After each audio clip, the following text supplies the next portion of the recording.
আসসালামু আলাইকুম। আশা করি সবাই ভালো আছেন। আজকে ছিল আমার নানুর ৩য় তম মৃত্যুবার্ষিকী। তাই আম্মু চিন্তা করলো কিছু এতিমদের খাওয়াবে এবং দোয়া মাহফিলের ব্যবস্থা করবে। খালামণিদের বাসার পাশে একটা এতিমখানা প্লাস মহিলা মাদ্রাসা আছে। তাই আমরা সকাল সকাল চলে গেলাম খালামণিদের বাড়ি। যেয়ে রান্নাবান্না করে তাদের খাইয়েছি। আলহামদুলিল্লাহ তারা কোরআন শরীফ খতম দিয়েছে এবং নানুর জন্য দোয়া করেছে।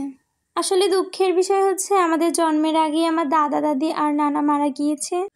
শুধু পেয়েছি নানুর ভালোবাসা। নানুর ভালোবাসা না পেলে বুঝতাম না যে মুরব্বীদের ভালোবাসা কেমন হয়।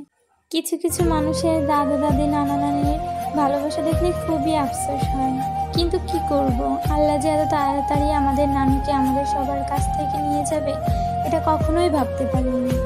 জানো নানু, তোমাকে না সবাই খুব মিস করে। জানো নানু, সবাই আছে কিন্তু কেউ তোমার শূন্যতা পূরণ করতে পারে না। তোমাকে হয়তো বলা হয়নি যে তোমাকে খুব ভালোবাসি আমরা নানু। তুমি উপরে ভালো থেকো নানু।